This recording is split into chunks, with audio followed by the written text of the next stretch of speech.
वो विपक्ष के नेताजी को पूछ करके रखा था, मगर वो मेरी भी बात हुई, मैंने भी रिक्वेस्ट किया जयराम जी से कि वो आप आएँ, मगर उन्होंने कहा वो स्वस्थ हैं। तो मैंने कहा कि कोई और विधायक को जो है आपके चीफ विप है, डिप्टी चीफ विप है, कोई है, उनको भेजें। मगर अब ये भारतीय जनता पार्टी की सोच है कि सोच से वो यहाँ नहीं आए हैं, या स्पीकर के आसन पे जा कर के पहुँच जाना और अभद्र व्यवहार करना, स्पीकर के ऑफिस में आकर के स्पीकर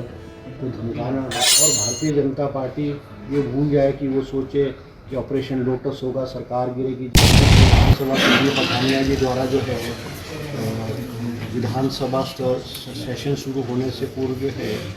परंपराओं के अनुरूप जो है सर्वदलीय बैठक जो है आज बुलाई गई है, जिसमें विस्तृत रूप से जो है हमने चर्चा की है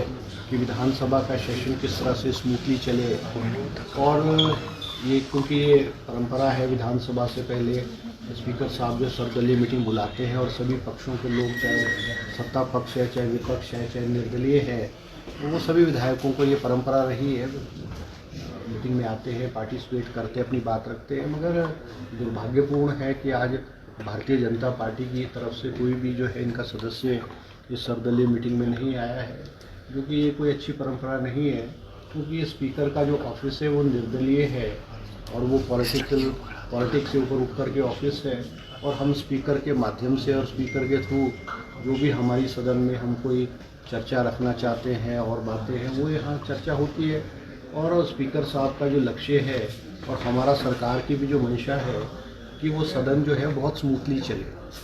और इस बार जो मानसून सेशन रखा गया है, ये पहली बार है। मुख्यमंत्री सुखविंदर सिंह सुक्खू द्वारा जो है वो मानसून सेशन अमूमन 5-6 दिन का रखा जाता था, मगर ये पहली बार है कि ये मानसून सेशन की जो अवधि है वो 10 दिन तक रखी गई है। सरकार की मंशा है कि हर सदस्य, चाहे सत्ता पक्ष है चाहे विपक्ष है, वो इस सदन में सार्थक चर्चा करे, पॉजिटिव चर्चा करे, अपनी बात रखे, अपने चुनाव क्षेत्र की, पूरे जिला और जिला हिमाचल प्रदेश की जो ज्वलंत मुद्दे हैं उन पर जो है वो खुल करके बात रखे, सरकार को सुझाव दे। और जो पॉजिटिव सुझाव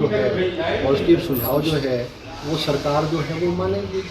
मगर आज जो ये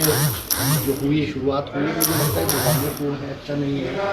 जयराम जी से मेरी भी बात हुई, स्पीकर साहब ने जो है जो समय है और टाइम है वो विपक्ष के नेताजी को पूछ करके रखा था, मगर वो मेरी भी बात हुई, मैंने भी रिक्वेस्ट किया जयराम जी से कि वो आप आएँ, मगर उन्होंने कहा वो स्वस्थ हैं। तो मैंने कहा कि कोई और विधायक को जो है आपके चीफ विप है, डिप्टी चीफ विप है, कोई है, उनको भेजें। मगर अब ये भारतीय जनता पार्टी की सोच है कि सोच से वो यहाँ नहीं आए हैं, या का कारण रहे, क्या मीटिंग रही है, इस पर तो विस्तृत रूप से वही जानकारी दे सकते हैं। मगर हम चाहते हैं कि सरकार चाहती है कि स्मूथली फंक्शन करे ये सदन, और हमारे सदन की जो परंपराएँ हैं वहाँ इसमें जो है सभी सदस्यों को निर्वहन करें। अभी जो बजट सेशन हुआ है और जिस तरह से सेशन के अंदर हमारे विपक्ष के विधायकों द्वारा आचरण किया गया है, कागज़ को फेंकना, नारे मारना, स्पीकर के आसन पे जा कर के पहुँच जाना और अभद्र व्यवहार करना, स्पीकर के ऑफिस में आकर के स्पीकर को धमकाना, डराना, जिस तरह की घटनाएं बजट सेशन में हुई वो दुर्भाग्यपूर्ण है। हम चाहते हैं कि ऐसा ना हो, क्योंकि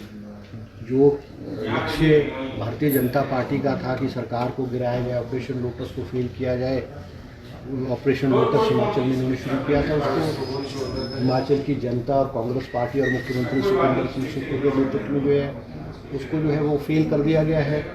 और हम चाहते हैं कि जब जनता में हम गए, जनता ने हिमाचल प्रदेश की सरकार और मुख्यमंत्री के नेतृत्व में कांग्रेस पार्टी को जो है स्पष्ट पूर्ण बहुमत दिया है। 2022 में हमारे पास 40 विधायक थे, आज कांग्रेस के पास जो है 40 विधायक हैं। और भारतीय जनता पार्टी ये भूल जाए कि वो सोचे कि ऑपरेशन लोटस होगा, सरकार गिरेगी, जिस तरह की के सपने हिमाचल प्रदेश की जनता को इन्होंने पिछले 1.5 सालों में दिखाए। और जब लोकसभा चुनाव में भी गए तो कह रहे थे सरकार गिरेगी, 2 सरकारें बनेगी। मगर हिमाचल की जनता ने एक करारा जवाब जो है वो भारतीय जनता पार्टी को दिया है कि हिमाचल प्रदेश में दल बदल की राजनीति, पैसे की खरीद फरोख्त की राजनीति वो चलने वाली नहीं है। भारतीय जनता पार्टी को इस बात को समझना चाहिए और विपक्ष में 2027 तक अपना मन बना करके बैठना चाहिए कि 2027 तक भारतीय जनता पार्टी विपक्ष में बैठेगी। हम उम्मीद करते हैं भारतीय जनता पार्टी से वो एक पॉजिटिव रोल अदा करे, एक कंस्ट्रक्टिव रोल अदा करे